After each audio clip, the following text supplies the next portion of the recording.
Hey everybody, Captain CA here, and welcome back to the FlatsClass YouTube channel. This is where you come to become a better inshore angler, that's for sure.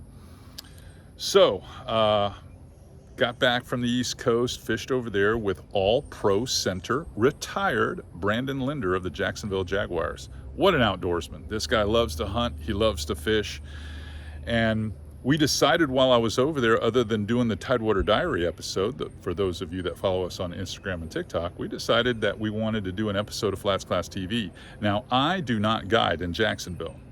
So anytime when I have a challenge situation like that where the unknown is there, I like to fish docks. And I'm got a couple pointers here with spinning gear that I'd love to share with all of you to make you better dock skippers so that you can catch some fish. What can you catch at docks? You can catch flounder, you can catch redfish, you can catch snook, you can catch small groupers.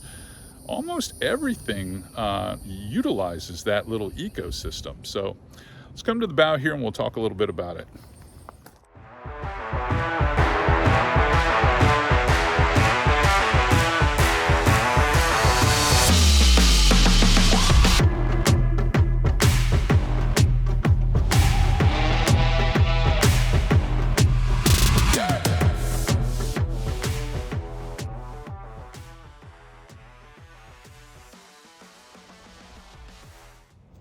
All right, let's talk about the rod first.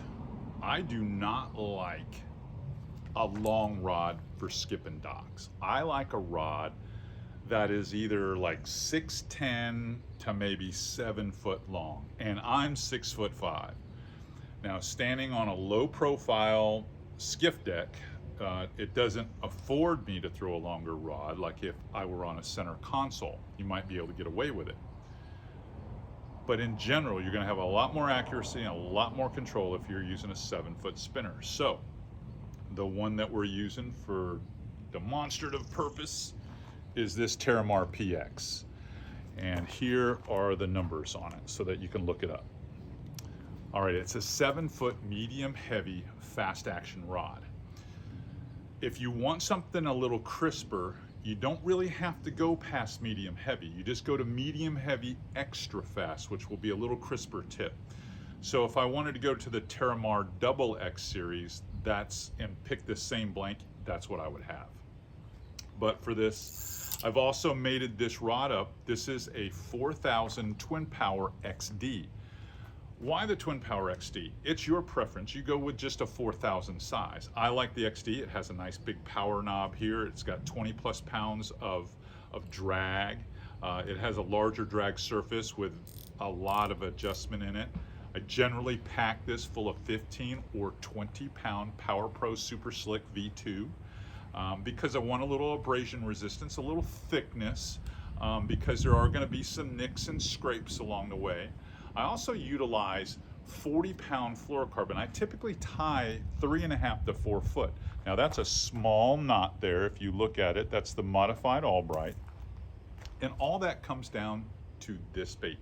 Now, there are some docks where we're fishing for bigger fish, and I will expect to catch bigger fish, and I may use 50-pound leader, but 40-pound leader for most dock fishing does pretty good when you're encountering snook and flounder and redfish of you know, the typical size. Now, I want to talk a little bit about the terminal tackle and what baits that you're going to want to utilize to skip docks. So let's cover that right now. All right, the thing you have to remember when you're skipping docks in particular, not so much mangroves, but docks in particular, the docks in many cases are pretty expansive. So, and you don't have all the legs that you would in a mangrove shoreline. So it's important to get some deep penetration, if you will, underneath those docks. You're gonna have to have more of a weight forward presentation. That's why I'm using the Z-Man Snake Locks terminal tackle. So if I peel this away a little bit, in fact, I'll just take this bait all the way off. You want something that's weight forward. Now, if you use an extra wide gap keel weighted hook, and a lot of people do that for mangrove fishing, that's fine. it's not going to skip as far. And the reason for, you've got the weight on the belly side, so you go to skip it in there, it kind of grabs and catches. Now, some of you would say, well, I can throw an unweighted bait. It doesn't have to be Z-Man, okay? I can throw an unweighted bait in there on a regular unweighted Texas EWG, and I feel like I can skip pretty far. But let's just say a lot of the docks that I'm fishing are on intercoastal waterways where there's current and there's more depth, because the bigger, stronger fish live in those environments. You gotta have that head weight. You gotta be able to get it to get down to where the fish are. If not, that unweighted skipping technique gets it up there and it stays in the first 2 foot of the water column, and then it drifts away from the dock or out from underneath the dock. So that's why I'm using something such as this. This is the standard for me, especially with clients, and I feel as if it does a really good job. This has a 4/0 hook, and it comes in various sizes. You might want to use a tungsten bullet weight in front, and I've done those before, and that way you can use a 5 or a 6/0, because the number one thing that's going to help this thing really skip, other than that weight forward presentation on the snake locks, and you're like, well, can I use this Texas eye? Well, the Texas eye doesn't skip as well because it's not round, it's not as smooth a head. That snake locks really works exceptionally well. So I prefer that. The other thing is, I like to have a big, nice, bulky piece of plastic that I can get up underneath there, because the bigger the surface area, the farther that you can skip it. So I'm gonna reach over here and show you a couple of examples. Something like a 5-inch diesel minnow. It's one of my favorite skipping baits. Now, when I move to that 5-inch size versus, I just dropped my jerk shad, versus the standard jerk shad, the jerk shad's gonna sink faster. If it's a little shallower, I could get away with this, but this skips so much better than even this one. And what am I really saying is a successful skip? Well, believe it or not, in many cases, you can skip this 15, 20 feet in there if you do everything the right way.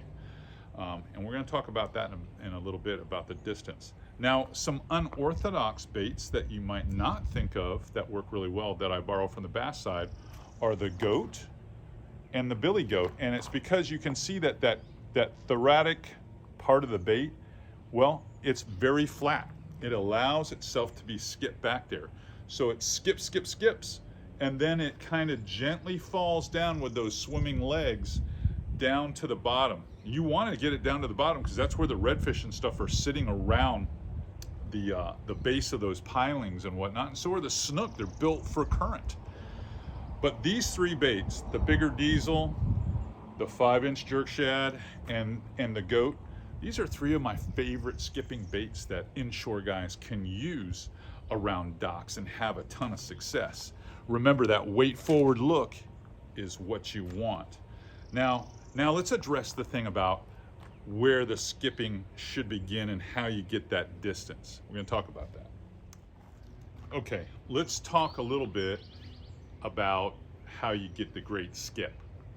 You already know you're probably going to want a weight forward bait, and you're going to want a bulkier plastic. You want a 7-foot rod. But what's the actual mechanics that makes it a great opportunity to get the deep skip on a dock? One of the big mistakes is everyone starts to skip too close to their boat instead of letting the skip start right at the dock. That's the number one thing. If you want to skip it further, you have to start the first skip very close to the dock. Every time it touches the water, every time this lure touches the water on a skip, it loses its inertia, its energy to go farther. So if you start up here, it's gonna just fall in there like maybe an arm's length, maybe a little farther. That's as far as it's gonna go. That's not where you wanna skip. You wanna skip right at the edge of that dock, if at all possible. I know it is tougher. Certain docks have little aprons on them and they sit lower to the water on higher phases, and then you do have to start it earlier. But in most cases, if there's some room, and in many cases on the intercoastal where they have bigger boats, there is some room, you can throw halfway inside that dock and then it can skip even farther. And those are the casts that catch big fish. So how far should you keep your vessel off it? Well, the bigger your vessel, the further off you should stay. So if you're in a 24-foot center console, I would want to stay a little further off.